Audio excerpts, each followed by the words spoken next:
हर हर महादेव। शिव पुराण श्री उमा संहिता के इस एपिसोड में आप सुनेंगे 11वें अध्याय से लेकर 21वें अध्याय तक। तो चलिए शुरुआत करते हैं 11वें अध्याय से।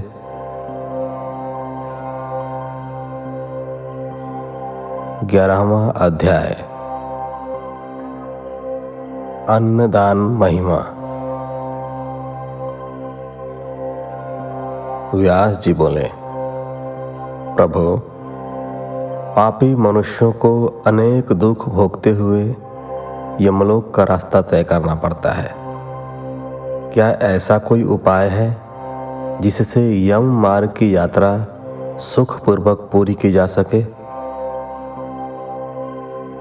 व्यास जी के प्रश्न को सुनकर सनत कुमार जी बोले, हे महामुने, ऐसे जीव बिना कष्टों के सीधे यमलोक पहुंच जाते हैं जो दयालु होते हैं और सदा धर्म के मार्ग पर चलते हुए सदैव दूसरों की सहायता हेतु कार्य करते हैं।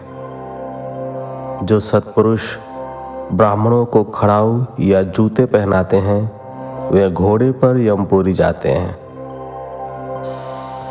इसी प्रकार छाता और बिस्तर दान करने वाले आराम से आसन पर बैठकर, पेड़ पौधे लगाने वाले वृक्षों की छाया में यमपुर पहुंचते हैं। जो मनुष्य फूलों की वाटिका लगाता है उन्हें ले जाने हेतु पुष्प विमान आता है। साधु संतों के लिए मकान बनवाने वाले मनुष्यों को सुंदर भवन विश्राम करने के लिए मिलते हैं। इसी प्रकार माता पिता, ब्राह्मण और गुरुओं की सेवा करने वाले पुरुषों का आदर होता है। अन्न और जल का दान करने वाले मनुष्यों को यमपुरी के रास्ते में अन्न जल की कोई कमी नहीं होती। ब्राह्मणों के चरण दबाने वाले मनुष्य आराम पूर्वक घोड़े पर सवार होकर यमलोक जाते हैं। संसार में अन्न का दान सबसे अच्छा माना जाता है, क्योंकि अन्न खाकर ही जीव का शरीर पुष्ट होता है। उस शरीर से धर्म पुष्ट होता है और शरीर ही धर्म, अर्थ, काम और मोक्ष देने वाला उत्तम साधन है। इसलिए मनुष्य को अन्न का दान अवश्य ही करना चाहिए। अपने घर पर पधारे अतिथियों का उचित आदर सत्कार अवश्य करना चाहिए और द्वार पर आए गरीब, भूखों एवं भिखारियों को खाली हाथ नहीं लौटाना चाहिए। अन्न दान करने वाले सज्जन पुरुष स्वर्ग में निवास करते हुए अनेकों सुखों को भोगते हैं, व आनंद का अनुभव करते हैं। 12वां अध्याय, जलदान एवं तप की महिमा। सनत कुमार जी कहते हैं, हे मुनि व्यास, इस संसार में सभी प्राणियों को जीवन देने वाला जल है। जो मनुष्य पीने के जल के लिए कुआं खोदते हैं उनका आधा पाप नष्ट हो जाता है। तालाब बनवाने वाले पुरुष को कभी भी दुखों का सामना नहीं करना पड़ता। देव, दानव, गंधर्व, नाग और चर अचर सभी जीव जल पर ही आश्रित होते हैं। जिस तालाब में बरसात का जल भर जाता है उसे बनाने वाले को अग्निहोत्र का फल मिलता है। सर्दियों में जो तालाब जल से भरा रहता है उसे बनाने वाले को 1000 गौदान का पुण्य प्राप्त होता है। इसी प्रकार हेमंत और शिशिर ऋतु में भरे तालाब के निर्माण करने वाले को अश्वमेध यज्ञ का फल मिलता है। इसलिए तालाब खुदवाना पुण्यदायक और कल्याणदायक माना जाता है। इसी प्रकार मार्ग में वृक्ष और बगीचे लगवाने वाले प्राणियों के पूरे वंश का उद्धार हो जाता है। फल फूल वाले वृक्ष बहुत उत्तम होते हैं। फूलों से देवता, फलों से पितृगण एवं उनकी छाया से वहाँ से आने जाने वाले राहगीरों को राहत मिलती है। ये वृक्ष सर्प, किन्नर, राक्षस, देव, मनुष्यों को सुख देने वाले होते हैं। इस संसार में सत्य को सबसे उत्तम कहा गया है। यही सत्य ब्रह्म, तप, यज्ञ, शास्त्र, चेतन, धैर्य, देवता, ऋषि, पितरों का पूजन, जल, विद्यादान, ब्रह्मचर्य, परम पद सभी सत्य रूप हैं। सत्यभाषी मनुष्य, तपस्वी, सत्य धर्म का अनुसरण करने वाला सिद्ध पुरुष होता है। वह विमान में बैठकर स्वर्ग जाता है। सदैव सत्य बोलना ही फल देने वाला है। तपस्या द्वारा स्वर्ग, यश, मुक्ति, कामना, ज्ञान, विज्ञान, संपत्ति, सौभाग्य, रूप और इनसे अधिक पदार्थ होते हैं। साथ ही मन की सभी कामनाएं अवश्य पूरी होती हैं। तपस्या के बगैर किसी भी मनुष्य अथवा जीव को भगवान शिव के परम धाम की प्राप्ति नहीं हो सकती। शुद्ध हृदय से त्रिलोकीनाथ भक्त वत्सल देवाधिदेव महादेव की तपस्या करने से ब्रह्म हत्या जैसे महापाप से भी मुक्ति मिल सकती है। तपस्या ही सारे संसार को सुख और शांति प्रदान करने वाली है। इसलिए सुखों की इच्छा करने वाले एवं भोग और मोक्ष चाहने वाले मनुष्यों को तप अवश्य करना चाहिए।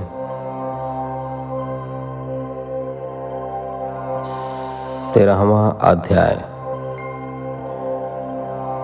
पुराण महात्म्य। सनत कुमार जी बोले, हे महामुने, जो ब्राह्मण वेद शास्त्रों को पढ़कर दूसरे मनुष्यों को सुनाते हैं, उन्हें इस पुण्य का फल अवश्य मिलता है। नरक की यातनाओं के विषय में बताकर जीवों को सचेत करने वाले पुराण के ज्ञाता और धर्म उपदेशकों को श्रेष्ठ गुरु माना जाता है। वे अपने असीम ज्ञान द्वारा जगत का कल्याण करते हैं। अपना परलोक सुधारने हेतु मनुष्यों को धन, अन्न, भूमि, स्वर्ण, गौ, रथ, वस्त्र एवं आभूषण आदि वस्तुओं का दान करना चाहिए। जूता हुआ खेत अर्थात लहलहाते फसल वाले खेत का दान करने से मनुष्य की 10 पीढ़ियां सुधर जाती हैं। वह मनुष्य सभी सुखों को भोग कर अंत में विमान पर सवार होकर सीधे स्वर्गलोक जाता है। अपने घर में अथवा शिवालय या मंदिरों में भगवान शिव, विष्णु और सूर्य पुराण का पाठ करवाने वाले उत्तम पुरुष को राजसूय यज्ञ व अश्वमेध यज्ञ का फल मिलता है। वे सूर्यलोक होते हुए ब्रह्मलोक में जाते हैं। देवताओं के मंदिरों में पुराणों की अमृतमय कथा कराने वाले सत्पुरुषों को अश्वमेध यज्ञ का फल मिलता है। इस संसार में मुक्ति प्राप्त करने की इच्छा रखने वाले मनुष्यों को श्रद्धापूर्वक भक्ति भावना से शिव पुराण की परम पवित्र कथा अवश्य पढ़नी अथवा सुननी चाहिए। प्रतिदिन कुछ समय के लिए शिव पुराण की कथा अवश्य सुननी या पढ़नी चाहिए। इस संसार में अपने कर्मों के बंधनों से मुक्त होने के लिए शिव पुराण का ज्ञान अवश्य प्राप्त करना चाहिए। निरंतर योग शास्त्रों का अध्ययन करने अथवा पुराणों का श्रवण करने से समस्त पापों का नाश होता है एवं धर्म की वृद्धि होती है।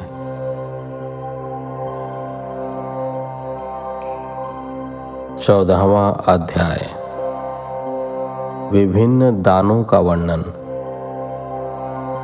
सनत कुमार जी बोले, हे व्यास जी, मनुष्य यदि दान के लिए सुपात्रों को ही चुने तभी उसका परम कल्याण होता है। गौ, पृथ्वी, विद्या, और तुला का दान सर्वोत्तम माना जाता है। अपने घर के द्वार पर आए मांगने वाले अर्थात याचकों को दूध देने वाली गाय, वस्त्र, जूते, अन्न, छाता अथवा भक्ति भाव से श्रद्धापूर्वक जो भी यथासंभव दान दिया जाए वह परम कल्याणकारी होता है। यही नहीं, स्वर्ण, तिल, हाथी, कन्यादासी, घर, रथ, मणि, गौ, कपिला और अन्न, इन 10 दानों को महादान माना जाता है। इन 10 महादानों को जो भी मनुष्य भक्ति भावना से करता है वह इस भव सागर से अवश्य ही पार हो जाता है। वह सत्पुरुष जीवन और मरण के बंधनों से सदा के लिए मुक्त हो जाता है। त्रिलोकीनाथ देवाधिदेव महादेव जी की परम कृपा पाकर उसे भोग और मोक्ष की प्राप्ति हो जाती है। सोने में सिंह रूप में खूर मढ़ाकर वस्त्र, आभूषण एवं अन्य वस्तुओं सहित गाय और बछड़े का दान जो मनुष्य सुपात्र विद्वान ब्राह्मण को करता है उसके सभी मनोरथों की सिद्धि हो जाती है। वह जीव इस लोक में सभी सुख भोग कर शिवलोक को जाता है। उसे लोक परलोक में सभी इच्छित वस्तुओं की प्राप्ति होती है। मन में मुक्ति की इच्छा लेकर किया गया दान अवश्य ही हितकर होता है। इस जगत में तुला के दान को भी उत्तम माना जाता है। तुला दान करने वाले मनुष्य को चाहिए कि वह मन ही मन शिव जी का स्मरण करके उनसे प्रार्थना करे कि वे उसका कल्याण करें। तराजू के एक पलड़े में बैठकर दूसरे पलड़े में अपनी शक्ति के अनुसार द्रव्य भरें और जब दोनों तरफ वजन बराबर हो जाए तो उस द्रव्य को किसी सुपात्र ब्राह्मण को दान करें। ऐसा दान करते समय शुद्ध हृदय से कल्याणकारी भगवान शिव से प्रार्थना करें कि हे प्रभु, मैंने बचपन से लेकर अब तक अपने जीवन में जाने अनजाने जो भी पाप किए हों उन्हें आप अपनी कृपा दृष्टि से भस्म कर दें।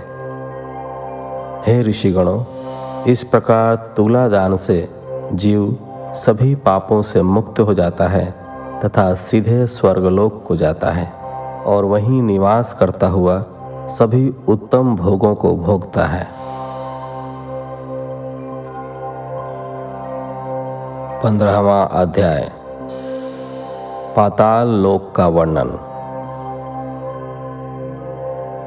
सनत कुमार जी बोले, हे व्यास जी, अब मैं आपको ब्रह्मांड के विषय में बताता हूँ। यह ब्रह्मांड जल के बीच में स्थित है और त्रिलोकीनाथ भगवान शिव के अंश शेष नाग ने इसे अपने फन पर धारण कर रखा है एवं श्री हरि विष्णु इसका पालन करते हैं। सभी देवता और ऋषि मुनि, साधु संत सृष्टि के कल्याण हेतु शेषनाग का प्रतिदिन पूजन करते हैं। इन्हीं शेषनाग को अनंत नाम से भी जाना जाता है। आप अनेकों गुणों से संपन्न हैं और आपकी कीर्ति का गुणगान सभी देवताओं सहित सारे ग्रह और नक्षत्र भी निरंतर करते हैं। नाग कन्याएं सदैव आपकी पूजा और आराधना करती रहती हैं। इन्हीं के संकर्षण रूप रुद्रदेव हैं। शेषनाग के बल और स्वरूप को स्वयं देवता भी भली भांति नहीं जानते, तो फिर साधारण पुरुष भला कैसे जान सकते हैं। पृथ्वी के निचले भाग में अतल, वितल, सुतल, रसातल, तलातल, पाताल आदि कुल 7 लोक हैं, जो कि 10-10 हजार योजन लंबे और चौड़े तथा 20-20 हजार योजन ऊंचे हैं। इन सब की रत्न स्वर्ण की पृथ्वी एवं आंगन है। इसी स्थान पर दैत्य महानाग रहते हैं। सूर्य द्वारा उपलब्ध कराई जाने वाली धूप तथा प्रकाश, चंद्रमा की शीतलता एवं चांदनी सिर्फ पृथ्वी लोक को आलोकित करती है। यहीं पर सर्दी, गर्मी और वर्षा नामक अनेक ऋतुएं होती हैं। इस प्रकार पाताल लोक में सभी प्रकार के सुख विद्यमान हैं, जो कि जीवों को सभी आवश्यकताओं को पूरा करने में पूर्णतः सक्षम है। धरा में जल के अनगिनत स्रोत हैं, जो कि अपने स्वच्छ और निर्मल जल से जीवों की प्यास बुझाते हैं। भौरे यहाँ पर सदा गुंजार करते हैं। यहाँ पर अनेक सुंदर अप्सराएं नृत्य करती हैं और गाना गाती हैं। पाताल लोक में अनेक प्रकार के वैभव और विलास उपलब्ध हैं और यहाँ पर अनेक सिद्ध मनुष्य, दानव और नाग अपने द्वारा की गई तपस्या के उत्तम फल को भोगते हैं।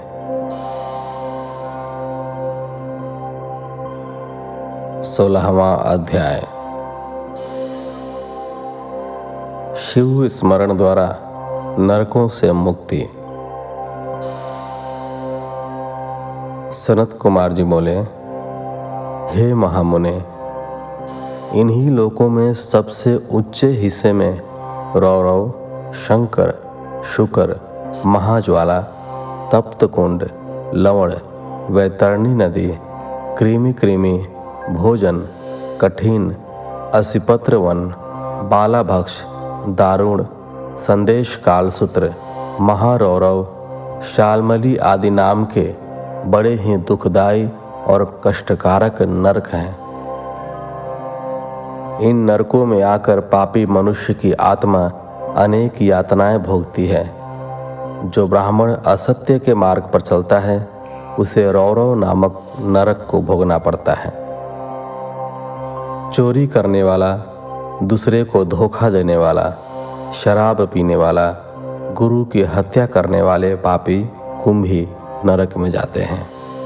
बहन, कन्या, माता, गाय व स्त्री को बेचने वाला और ब्याज खाने वाले पापी तपते लोह नरक के वासी होते हैं।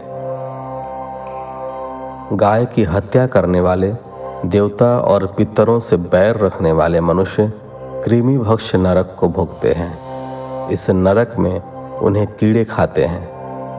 पितरों और ब्राह्मणों को भोजन न देने वालों को लाल भक्ष नरक को भोगना पड़ता है। नीच व पापियों का साथ करने वाले, अभक्ष वस्तु खाने वाले एवं बिना घी के हवन करने वाले रुधिरोध नरक में जाते हैं। युवा अवस्था में मर्यादाओं को तोड़ने वाले, शराब व अन्य नशा करने वाले, स्त्रियों की कमाई खाने वाले कृत्य नरक में जाते हैं।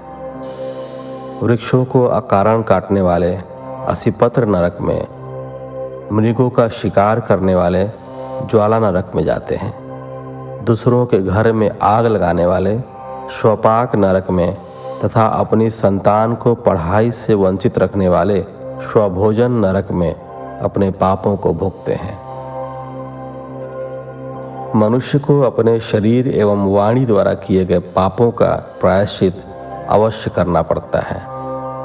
बड़े से बड़े पापों का प्रायश्चित त्रिलोकीनाथ भगवान शिव का स्मरण करके किया जा सकता है। पाप, पुण्य, स्वर्ग, नरक ये सब कारण है।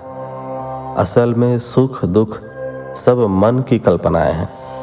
परम ब्रह्म को पहचान कर उसका पूजन करना ही ज्ञान का सार है। 17वां अध्याय। जम्बू द्वीप वर्ष का वर्णन। सनत कुमार जी बोले, हे व्यास जी, अब मैं आपको भूमंडल के 7 द्वीपों के विषय में बताता हूँ।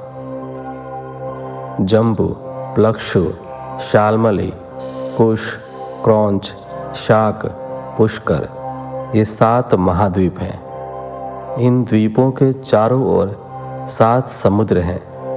ये 7 समुद्र जल, ईख, क्षीर, केसर, मद्य, घी, दूध और दही से भरे हैं। इन द्वीपों के बीच में सुमेरु पर्वत है। सुमेरु के दक्षिण में निषद हिमाचल हेमकूट पर्वत है। दक्षिण में हरि, उत्तर में रम्यक है, वही हिरण्मय है। इसके बीच में इलावृत है, जिसके बीच में मेरु पर्वत स्थित है। मेरु पर्वत के पूर्व दिशा में मंदिर, दक्षिण दिशा में गंधमादन, पश्चिम दिशा में विपुल एवं उत्तर दिशा में सुपार्श्व शिखर स्थित है।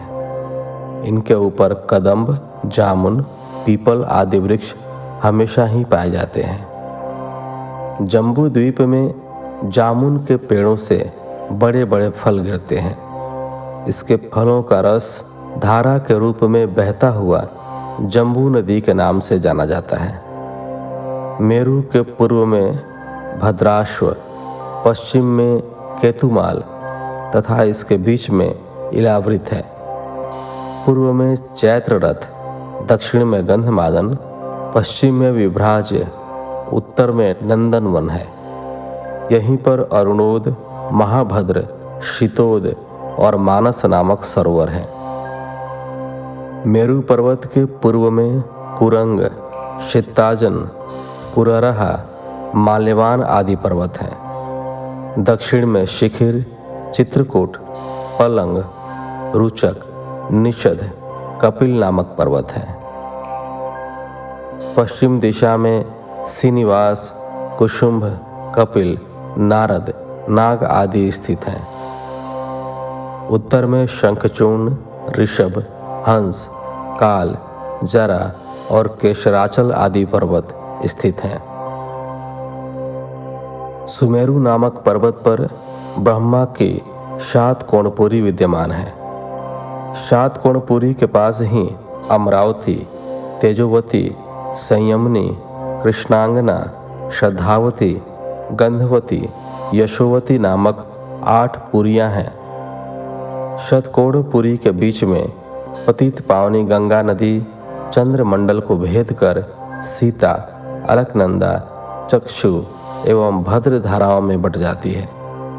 सीता पूर्व दिशा से, अलकनंदा दक्षिण दिशा से, चक्षु पश्चिम से तथा भद्रा उत्तर दिशा में बहती हुई महासागर में गिरती है।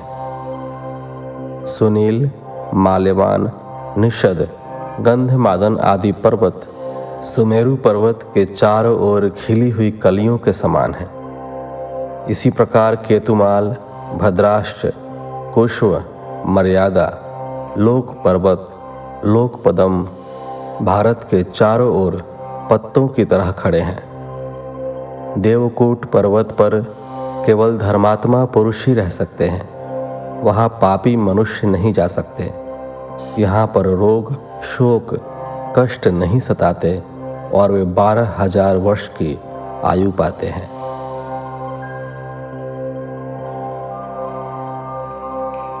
अठारहवां अध्याय। सातों द्वीपों का वर्णन।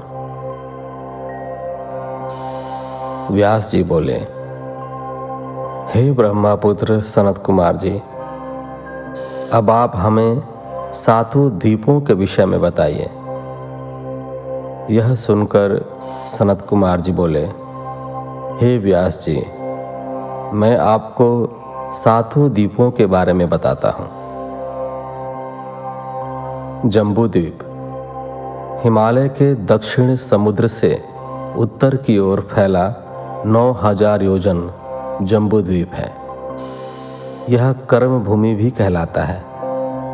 यहीं पर मनुष्यों को अपने द्वारा किए गए अच्छे और बुरे कर्मों का फल भोगना होता है। इंद्रद्युम्न, कसेरु, ताम्रवर्ण, गमस्तिमान नाग द्वीप, सौम्य, गंधर्व, वारुण व भारत खंड है। इसके दक्षिण में ऋषि मुनि निवास करते हैं। जम्बू द्वीप के बीच में क्षत्रिय, ब्राह्मण, वैश्य एवं शूद्रों का निवास है। यहीं पर मलय, महेंद्र, सह्य, सुदामा, ऋक्ष, विंध्याचल और पारियात्र 7 विशाल पर्वत हैं।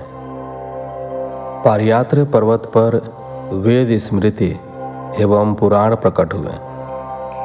ये सभी सद्ग्रंथ पापों का नाश करने वाले हैं।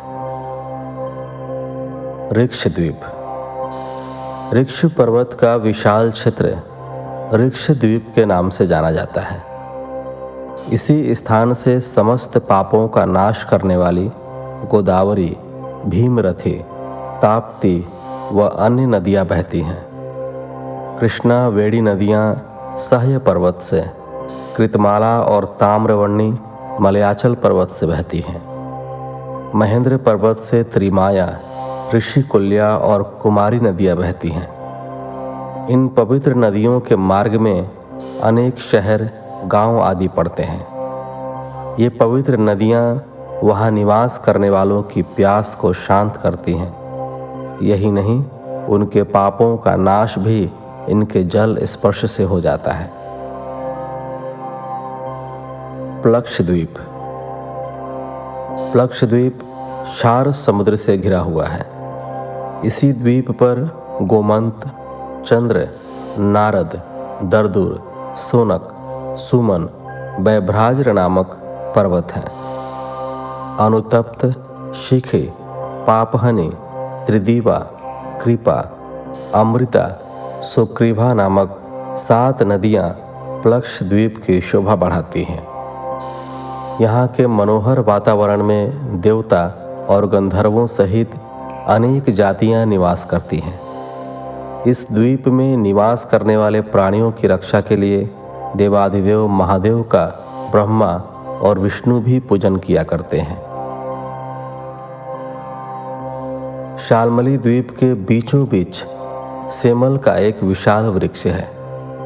यहाँ पर श्वेत, हरित, जीमूत, रोहित, बैकल, मानस, सुप्रभु नामक वृक्ष हैं। इसी द्वीप पर शुक्ला, रक्ता, हिरण्या, चंद्रा, शुभ्रा, विमोचना, निवृत्ता नाम की सुंदर नदियां बहती हैं। ये पवित्र एवं निर्मल नदियां भक्तगणों की प्यास बुझाती हैं। अपना कार्य पूर्ण करते हुए यहाँ के निवासी ब्रह्मा, विष्णु व शिव जी का पूजन करते हैं। क्रौंच द्वीप। क्रौंच द्वीप घृतोद समुद्र से बाहर दही से घिरा है। विशाल क्षेत्र में फैला द्वीप है। यहाँ पर क्रौंच, वामन, अंशकारक, दिवावृति, मन पुंडरीक, दुंदुभि आदि पर्वत एवं गौरी, कुमुद्धति, संध्या, मनोजवा, शांति पुंडरीक नामक अनेक बड़ी नदियां स्थित हैं। शाक द्वीप। शाक द्वीप दही समुद्र के बाहर दूध के सागर से घिरा है। यहाँ पर शाक का बहुत बड़ा वृक्ष स्थित है। उदयाचल, अस्ताचल, जलंधार, विवेक, केसरी नामक पर्वत हैं। सुकुमारी, नलिनी, कुमारी, वेणुका, इक्षु, रेणुका और गर्भास्त नामक नदियां स्थित हैं। यहाँ के सुंदर मनोरम स्थलों पर सभी जाति के लोग रहते हैं। पुष्पकर द्वीप। क्षीर समुद्र से बाहर का जो क्षेत्र मधुर जल से घिरा है वह पुष्पकर द्वीप कहलाता है। यहीं पर मानस पर्वत स्थित है। यहाँ निवास करने वाले मनुष्य सभी प्रकार के रोगों से दूर रहते हैं। वे लंबी आयु वाले होते हैं और आनंद पूर्वक निवास करते हैं। पुष्पकर द्वीप के महावीत खंड में ब्रह्मा जी का निवास माना जाता है और यहाँ रहने वाले देवता और दानव उनको पूजते हैं। इस प्रकार मनुष्यों के निवास करने हेतु पृथ्वी पर 7 लोक स्थित हैं, जिन्हें 7 द्वीपों के नाम से जाना जाता है। 19वां अध्याय। राशि, ग्रह मंडल व लोकों का वर्णन। सनत कुमार जी कहते हैं, हे महामुनि व्यास जी, पृथ्वी लोक के जिस भाग पर सूर्य और चंद्रमा का प्रकाश पड़ता है वह स्थान भूलोक कहलाता है। पृथ्वीलोक से हजारों योजन ऊपर सूर्यमंडल है और इससे ऊपर चंद्रमंडल है। चंद्रमंडल से 10,000 योजन ऊपर ग्रह और नक्षत्रों का साम्राज्य है। इससे ऊपर सप्तर्षि मंडल है और उसके ऊपर ध्रुव मंडल, जो कि पृथ्वी का सबसे ऊंचा मंडल है। उससे 1 करोड़ योजन नीचे भूह, भुवः, स्वः नामक 3 लोक स्थित हैं। इनके बीच में कल्प निवासी ऋषि रहते हैं। ध्रुव मंडल से ऊपर महलोक स्थित है। महलोक में सनक, सनंदन, सनातन, कपिल, आसुरी, बोढ़, पच्चशिख नामक ब्रह्मा जी के 7 पुत्र निवास करते हैं। इसी महलोक से 2 लाख योजन ऊपर शुक्र ग्रह स्थित है। शुक्र ग्रह से 2 लाख योजन दूर बुध है। बुध से 10 लाख योजन दूरी पर मंगल ग्रह स्थित है। मंगल से 2 लाख योजन की दूरी पर बृहस्पति स्थित है। बृहस्पति से 2 लाख योजन की ही दूरी पर शनिश्चर मंडल स्थित है। ये सभी ग्रह अपनी राशियों पर आरूढ़ रहते हैं। जनलोक से 26 लाख योजन की दूरी पर तपलोक स्थित है। तपलोक से 6 गुनी दूरी पर सत्यलोक स्थित है। भूलोक पर ज्ञानी, महात्मा, सत्य पथ का पालन करने वाले ब्रह्मचारी निवास करते हैं। भुवः लोक में मुनि, देवता, सिद्धि आदि निवास करते हैं। स्वर्गलोक में आदित्य, पवन, वसु, अश्विनी कुमार एवं विश्वदेव, रुद्र, नाग, पक्षी आदि रहते हैं। ब्रह्मांड जल, अग्नि, पवन, आकाश और अंधकार से घिरा हुआ है। इसी के ऊपर महाभूत स्थित है। परम ब्रह्म परमात्मा गुण, संख्या, नाम और परिमाण से अलग है। भगवान शिव और प्रकृति देवी शक्ति के मिलन से ही देवताओं का प्राकट्य हुआ है। इसी से सृष्टि का निर्माण हुआ है। प्रलय काल आने पर यह पूरी सृष्टि शिव भक्ति में मिलकर समाप्त हो जाएगी। ब्रह्मलोक के ऊपर बैकुंठ लोक स्थित है। इसके पश्चात कौमार लोक है, जिसमें स्कंद निवास करते हैं। तत्पश्चात उमालोक स्थित है। उमालोक में देवी जगदम्बा का निवास है। आदि शक्ति जगदम्बा से ही ब्रह्मा और विष्णु का प्राकट्य हुआ है। उमालोक के आगे इस जगत के पिता परम ब्रह्म परमेश्वर भगवान शिव का निवास स्थित है। भगवान शिव ही निर्गुण, निराकार, सर्वेश्वर हैं और सबका कल्याण करने वाले हैं। 20वां अध्याय, तपस्या से मुक्ति प्राप्ति। व्यास जी ने पूछा, हे सनत कुमार जी, अब आप मुझे यह बताइए कि कल्याणकारी देवादिदेव महादेव जी के परम भक्त किस लोक में जाते हैं, जहाँ जाकर भक्तों का इस लोक में आगमन नहीं होता है। यह सुनकर सनत कुमार जी बोले, हे व्यास जी, भगवान शिव की परम कृपा प्राप्त करने हेतु सिर्फ एक मार्ग है, वह है तपस्या। तपस्या के बिना शिवलोक की प्राप्ति संभव नहीं है। इस संसार में सभी मनुष्यों, स्वर्ग के देवताओं, ऋषि मुनि और साधु संतों आदि ने तपस्या द्वारा ही महत्वपूर्ण सिद्धियां प्राप्त की हैं। तपस्या 3 प्रकार की होती है, सात्विक, राजस और तामस। जो तपस्या बिना किसी फल की इच्छा किए हुए की जाती है वह सात्विक है। किसी कामना की पूर्ति हेतु की गई तपस्या राजस, और उसी कामना के सिद्धि हेतु अपने शरीर को कष्ट देकर की गई तपस्या को तामस तप कहा जाता है। मन एवं विचारों से पवित्र होकर पूजन, जप, हवन, उपवास, आचार विचार, मौन इंद्रिय करके किया गया तप सात्विक तप है।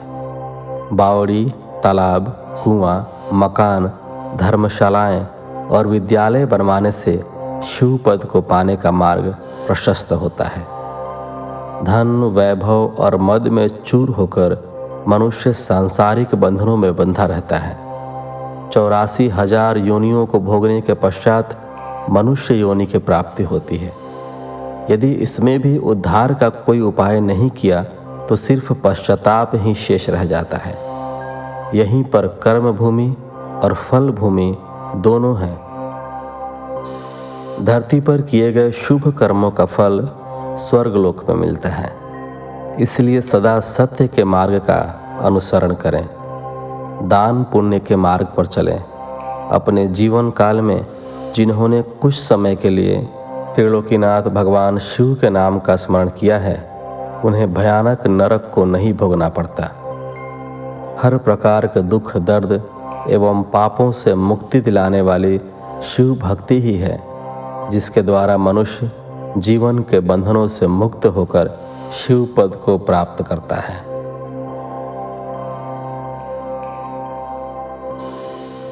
इक्कीसवां अध्याय, युद्ध धर्म का वर्णन। व्यास जी बोले, हे सनत कुमार जी, यह माना जाता है कि ब्राह्मण कुल में जन्म मिलना कठिन है।